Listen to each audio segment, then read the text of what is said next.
answering your questions and diving a little deeper. This is the Midweek Rewind. All right. Well, hey, everybody. Welcome to this week's episode of the Midweek Rewind. I think we're on episode 49. So thank you to those of you joining us, whether you are live, watching later on YouTube or app or podcast, wherever you are. Thank you for spending some time with us today. Hey, Brent, how's it going today? Great. Good. One word answer. Hey, I like it. One word answer. We have a lot to get to today, so we'll just keep rolling. So Love it. we got quite a bit to talk about today. So first of all, today is a national holiday, whether people realize it or not. Why don't you show everybody who's watching, show everybody what shirt you've got today. Today is football day. Football is back. Tonight the Chiefs are playing, and I am very, very excited. Yeah. I like football anyway, but it seems like this year especially, I am just ready for something normal. Ready, I can just get on the couch and watch football like it was last year. It doesn't feel like it's a weird year. I mean, it will be weird. There's not going to be people in the stands and all that kind of stuff, but I'm ready for some football. I'm with you. We all want normalcy, and I'm great with people who aren't sports fans. I love watching sports, and for me, it's therapeutic. It just kind of fills my tank. So, yes, I'm watching tonight. Yes, big game. I'm excited to see Mahomes and all the guys play. It'll be a fun night. So, and real quick, before we dive into the rewind, Brent, I wanted to let people know who are watching or listening. We just posted a couple minutes ago a bunch of pictures from our baptisms this past week. That was a great night where we had, 23, I think, baptisms, and it was nice outside. So if you were there or you missed it, we just posted all the pictures on Facebook and on Flickr. So if you're following us on Facebook, there's all the links there. So be sure to check all those out. And this weekend, Brent, is the Marriage Night workshop coming up. So I know a lot of people are looking forward to that. So we've got that on Saturday. We'll talk about this more in a little bit, but we've got these How to Family workshops with Matt and Lori Gallagher. So lots of good things going on around here, and we want to let people know where to find out more about all that stuff. So busy week, but lots of good things happening. So Brent, we're in this How to Family series. We just had week 2 this past week. Why don't you kick us off with a quick recap of, I guess, maybe the series overall, and then what you talked about on this past Sunday. Great. I keep saying the church is responsible. Like, we're going to be held accountable for how we resourced people. We're supposed to make disciples. So we have the Bible, we have the Holy Spirit in us. We're supposed to try to equip. And so, yeah, we take it seriously that we need to do everything we can to resource marriages and families. And we understand there's lots of single people out there. Statistically, about 90% of people get married. Mm-hmm. So you're playing the odds pretty good if you end up talking to a group about marriage, because there's a whole bunch that have done it. But we're also in this series going a bit broader than marriage. We're going parenting. This coming Sunday we'll get to isn't even a parenting thing. It's mm-hmm. going to have the widest swath of application. But yeah, week 1, I just said you'll be as successful as you are intentional. David was a great king and a great follower of God, did a lot of great things well, but family was not his, gold star. Right. And he simply wasn't intentional. So that was kind of the opening week. Week 2, which was this past Sunday, was on disciplining our children. So here's a question, put you on the spot. Will you, have you spanked Heidi? I haven't yet. She is defiant. She's got her own little mind, and she's almost 3. For people who don't know Heidi, and she's got some edge to her. So I don't know. We'll have to see how the next few months and years turn out. But so yeah, we unpacked the whole discipline thing, and yeah, I jump right now into the form of discipline. But it's really important the why. And I got the sheet. I gave 3 reasons from the Bible to discipline kids. 1 is to rescue them from future bad decisions. Yep. And so you set boundaries and you do timeouts or spankings or loss of privilege or whatever it is. But you're actually trying to put something in them that keeps them from making a bad decision in the future. So it's to rescue them. The second one, impart wisdom. And there are Bible verses for each of these. We're just trying to put smartness in them. Yeah. Discipline has as opposed to punishment, discipline has the flavor of trying to help them. It's not just to say you did this wrong, but to say this is the right thing. It's Right. directionally positive. And so you're trying to rescue them from future decisions. You're trying to impart wisdom. And the third that just goes on, you're trying to drive the foolishness out of them. And we're all foolish. We all need guardrails. We all need accountability because we all make dumb decisions. We have a sinful nature, but that's the why. And we unpacked that a bit. The other thing we then talked about was the how. And I tell you, Matt, I have no fear of talking about controversial subjects. I'm actually convinced that people respect leaders who just deal with things up front and don't try and skirt around the issue. Yes, we try to be kind as leaders and as speakers, but I don't have any fear about talking about spanking. And yeah, you might get sued, or you wonder about what, but I'm also pretty confident it's not my place to tell you how to discipline Heidi. Yeah. Every parent is different. Every couple is different. Every child is different. We can give principles and advice, but in the end, you need to do this as a parent. And so I gave 3 principles, and we don't have to go deep into these at all, but one was to put a gap between the offense and the consequence. So if a child is beating up the brother, you separate them. Okay. So you stop the offense, obviously. But very few offenses need to be dealt with in the moment, or else. Like if you don't do it now, and putting a gap removes the anger. It can remove the anger. It generally helps. It removes the emotion. It removes okay, go to your room and don't come out until supper. You react. So put a gap. That's the first principle. No matter whether you time out or spank it, put a gap. And I actually went through the cognitive development of kids, that the youngest kids, like 3 to 7, you can have a gap of 3 to 5 hours.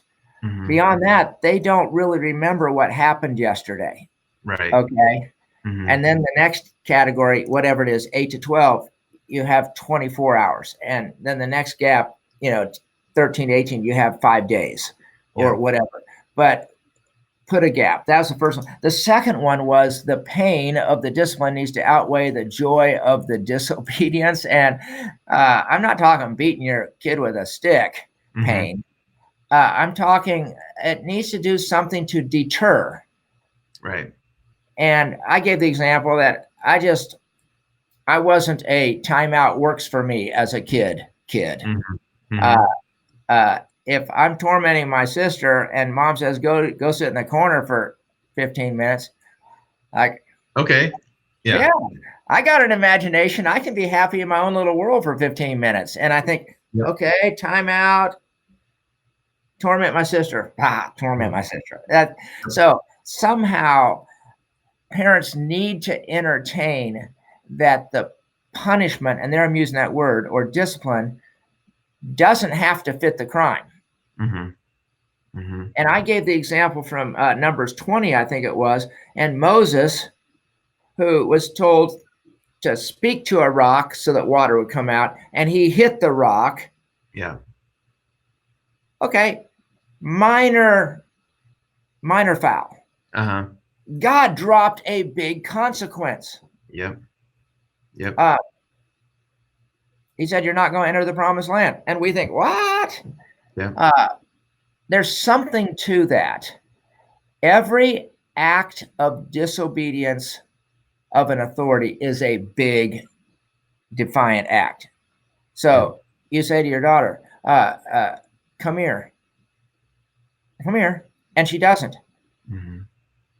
No promised land. That's a defiant rebellion against authority. That always requires a big consequence. Okay. Now I'm saying that I'm trying to figure out the principle, but that's the pain that outweighs the act. And soft responses generally don't deter future bad behavior. Yep. But I don't have any good answers. I'm just saying that's the principle. And then the third one is stay humble, pray like crazy, and ask for help.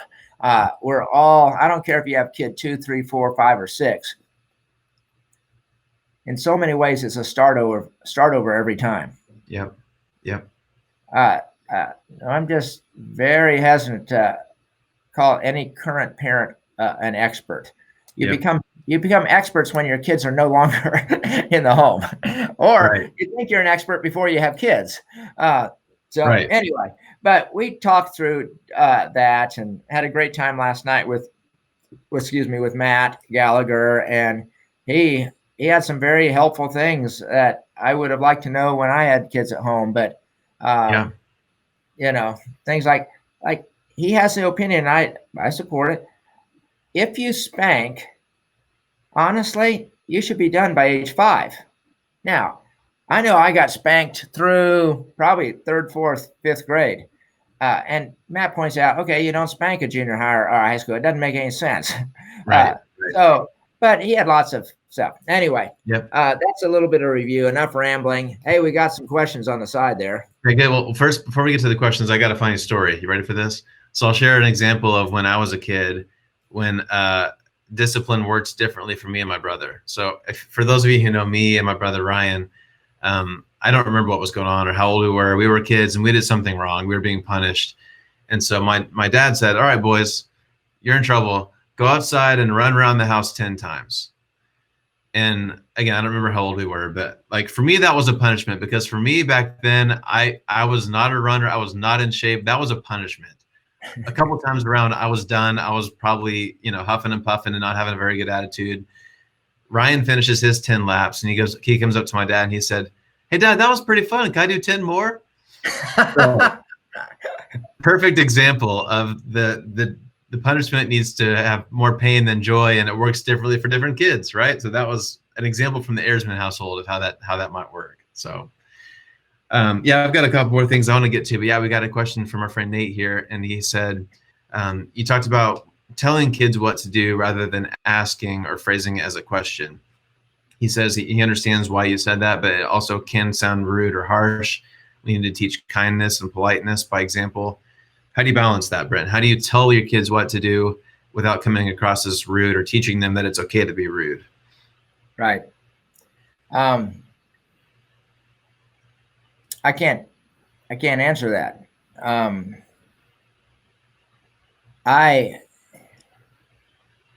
My personality and my personal conviction is that we are too kid-centric in our families.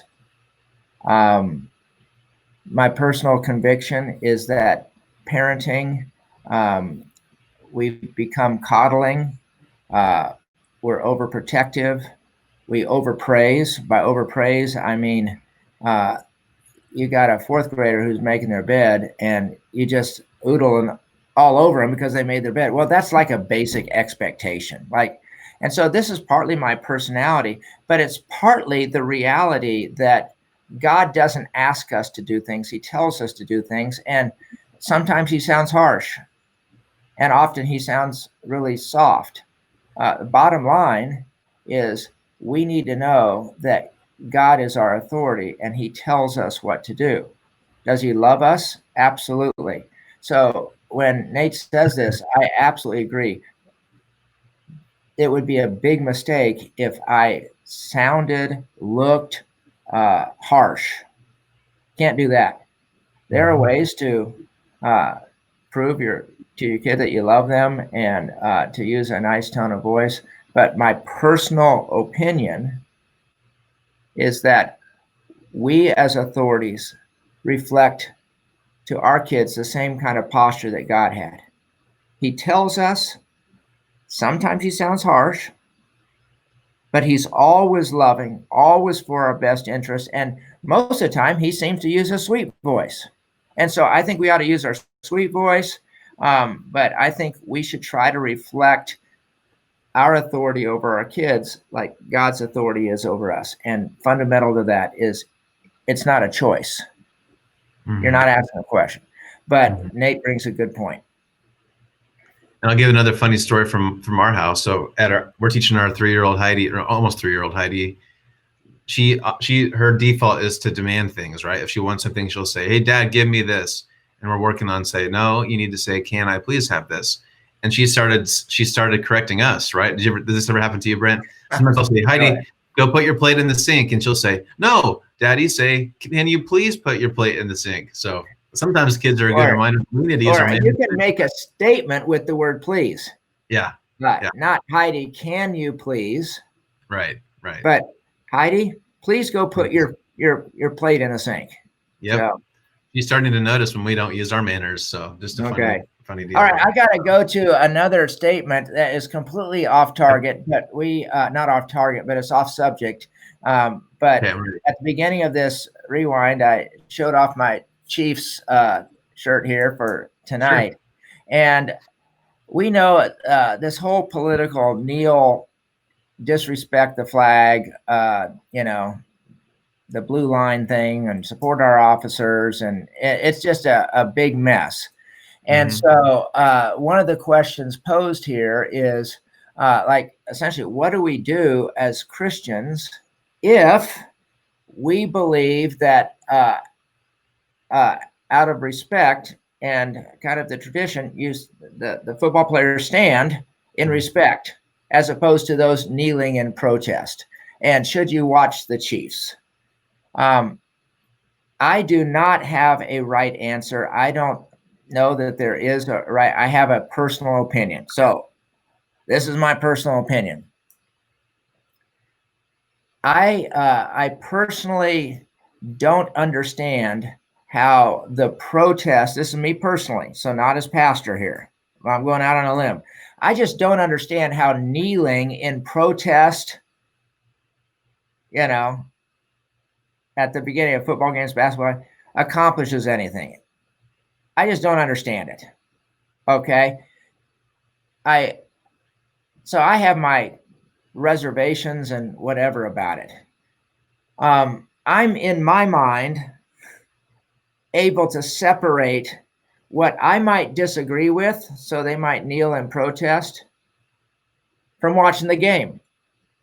I'm just able to do that. And I don't know if that means I'm duplicitous or not. If I protested or didn't, I couldn't ever eat at a restaurant, because at every restaurant I am paying waiters and managers who are doing terrible things. I'm supporting sin when I go to a restaurant. This whole thing of, if you don't like what's happening, you can't be part of it. I just struggle with that practically. I can't shop at a store, but that I'm supporting something. You know what most of the stores are supporting? They're supporting liberal, Planned Parenthood. And so as soon as you're trying to, dive deep into, if they stand for something wrong, I'm not going to support the game. We don't do that in other areas. And so in my mind, I am a stand for the flag guy.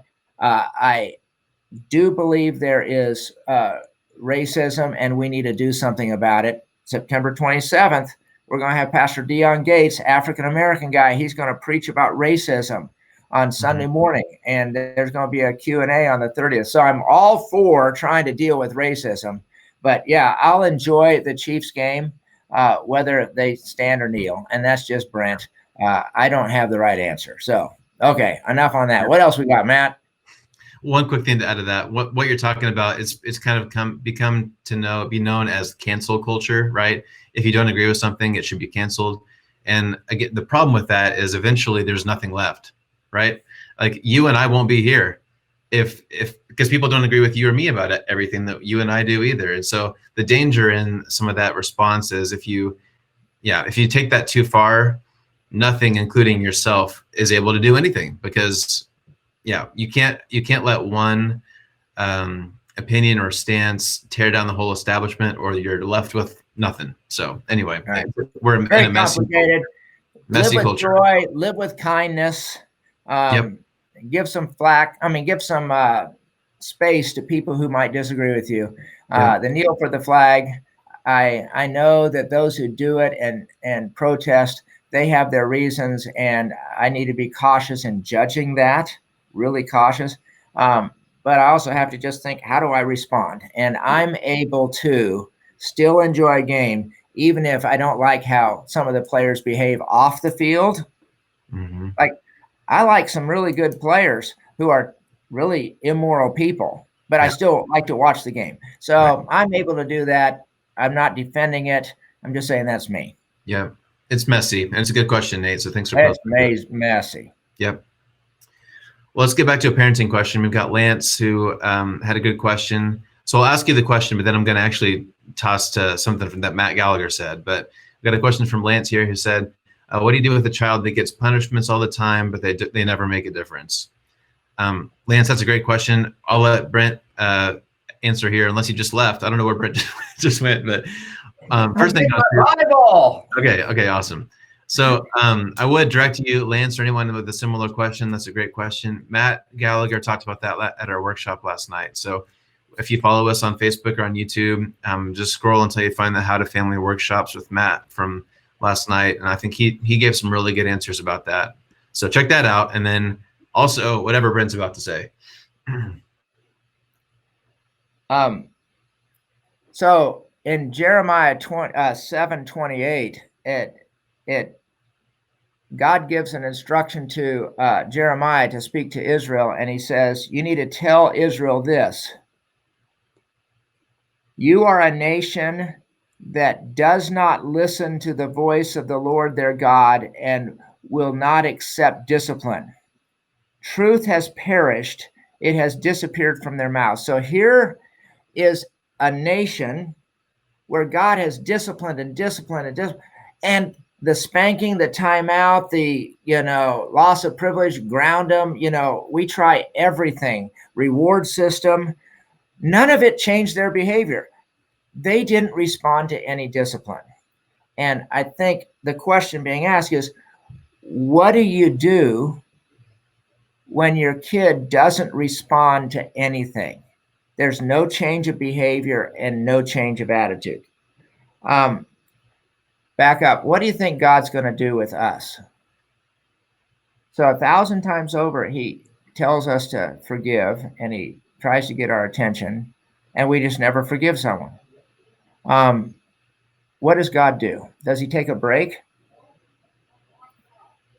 Does he just keep trying new things? I don't even have that answer. So my gut feeling to answer this question is, one, recognize this is normal. Like, your kids aren't isolated in this. This is human nature. We as adults struggle to adjust our behavior when we're disciplined. Yeah. There are people who have gotten 13 speeding tickets and they still speed. Mm-hmm. So the discipline hasn't changed the adult behavior. This is human nature. I don't want us to set the bar too low, but you're normal. I would say your family is probably normal. Your kids are just selfish human nature kids. You might have an anti-authority kid. Some kids are more compliant. But yeah, depending on the age of the kid, I would encourage the parents to just sit down and say, okay, help us understand. And I think if your kid is 7, 8, 9, 10 or older, you could probably have this conversation where you sit down and you say, okay, son, we're trying to get you to stop disrespecting and yelling. And what kind of disciplines have mom and dad used? And why isn't it working? Do you understand that we're trying to help you succeed in life? And if you disrespect your mom, or you disrespect your teacher, or you disrespect your boss, life just turns bad. And so we're trying to help you. We're struggling because no matter what we do, you're not responding. Take a break, try something new, pray. I don't know what the really good answers are. if a person does try every form of discipline and nothing seems to work. That's why I at least try to have a conversation and try something else. But no, I'm sorry, I don't have a good answer. Matt, what did Matt Gallagher say last night? He said several things, but one of the things we spent a little bit of time talking about is don't be afraid to get help, right? Matt said sometimes it is just a kid being a stubborn kid, but maybe there is some kind of chemical imbalance, or maybe they have some kind of behavioral issue that needs something that might be deeper than what you can do as a parent. So that's the other thing I would say is reach out. Go to a counselor, sit, the counselor, you tell your kid, we're going to try this because nothing else is working. And we love you too much to not do anything. Yeah. Yep. Great question, Lance. And yeah, we feel your pain. We're there with you, man. Well, Brent, we got a couple minutes left here. I want to give you just at least a minute or so to talk about this upcoming Sunday. I know it's another really important topic that I think a lot of people will resonate with. So kind of quickly here, what are you talking about on Sunday? This Sunday is on family division. It's really the broadest swath of relevance because you don't have to be married. You don't have to have kids. It's talking about the reality that King David and Absalom, his son, had a falling out, and they didn't see each other or talk to each other for 5 years. Family division. Mm-hmm. Okay, so we're going to unpack what are the causes of family division. It could be a political division. It could be a theological division. So you've got an atheist son and your Christian parents. It just changes everything. Yeah. Do you pray at the meals? When they come home, what do you do? But it could be political. It could be theological. There's divides with the weird uncle who just has a irritating personality. And there's family division because he always says stupid stuff at the Thanksgiving table and he ruins the whole day. It's just a personality self-awareness thing. It could be a specific event. So you've got an uncle, honestly, that abused you.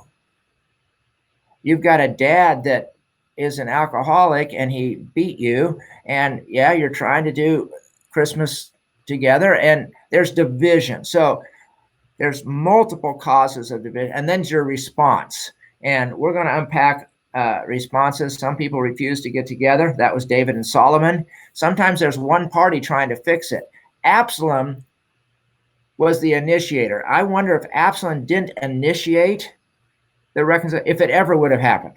And that's awkward when you're the one trying to initiate and the other one doesn't want it. So we'll talk through all this and end up saying, don't give up. Don't set the bar high, but not too high. You can't control everybody.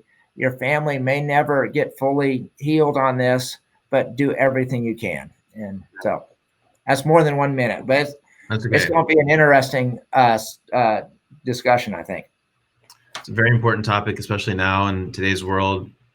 I'm grateful. I've got a really great family, but I've got some relationships like that. So I'm looking forward to hearing from you and again from Matt next Wednesday. So, okay, well, Brent, we're running out of time here, but we wanted to also wrap up with just a quick update on where we're at with the Midweek Rewind. So like I said at the beginning, I think we're 49 or 50 episodes in. Been doing this about a year. It's been great. I think you and I both really enjoy it. It's fun to interact with people, especially those who are able to watch live. It's fun to kind of go back and forth a little bit, and we're grateful for everybody watching, but especially in this season where we're on Wednesday nights, we're diving deeper, answering questions. And so you and I, the past 2 weeks and the next 3 weeks, I guess, have kind of struggled knowing what to do here because we're taking quite more time on Wednesday nights to answer questions. And, you and I have a couple ideas of other things we want to try with digital and video and stuff. And so time's limited. And so we're kind of at a point where we're ready to at least put a pause on Midweek Rewind, especially since the next 3 weeks. We're encouraging people to come or watch the Q&A with Matt and Lori. So we're going to at least take a few weeks off and kind of figure out what the future of this show will look like, or if we're going to switch and put our energies somewhere else. So we wanted to give everybody watching or listening just a heads up that we'll take a couple weeks off as we kind of think about this, and we'll see where we land after that. So Brent, anything you want to add there? Oh, it's great. I've really enjoyed it, and there's not, let's have a moment of silence in all of our pain because we're ending this. Right. Sometimes I say everything has a shelf life, and we're not even saying this has run its course, but we are kind of thinking about some other options, and we're just trying to say, okay, let's take a break. And so it's certainly not out of discouragement. It's not because there aren't enough people watching or listening online. It's honestly been a highlight, and I'm going to miss it. But yeah, we're just going to take a pause or a break, and we don't forecast the future anymore because of COVID. But we're going to take a break, and it certainly isn't out of any disappointment or anything. But we're just looking at some other options for some other digital kind of stuff, and you'll probably be hearing about that. But yeah, we're going to take a break. Good deal. All right. Well, hey, with that, I think we're over time already. So anything else, Brent, for today? For the last time. See you later. See ya. Go Chiefs. Go Chiefs. Right. Thanks, everyone. God bless. Thanks, everybody, for watching. Hope to see you Sunday and back next Wednesday with Matt and Lori. So have a good week, everybody. Thanks for joining us today. Matt and Pastor Brent go live on the First MB Church Facebook page every Thursday at noon. If you can't watch live, the archive is available anytime on Facebook, YouTube, or the First MB app. If you prefer to listen on the go, you can also subscribe to the podcast by searching for the Midweek Rewind in your favorite podcast provider. Thanks for joining us, and we'll see you next time on the Midweek Rewind.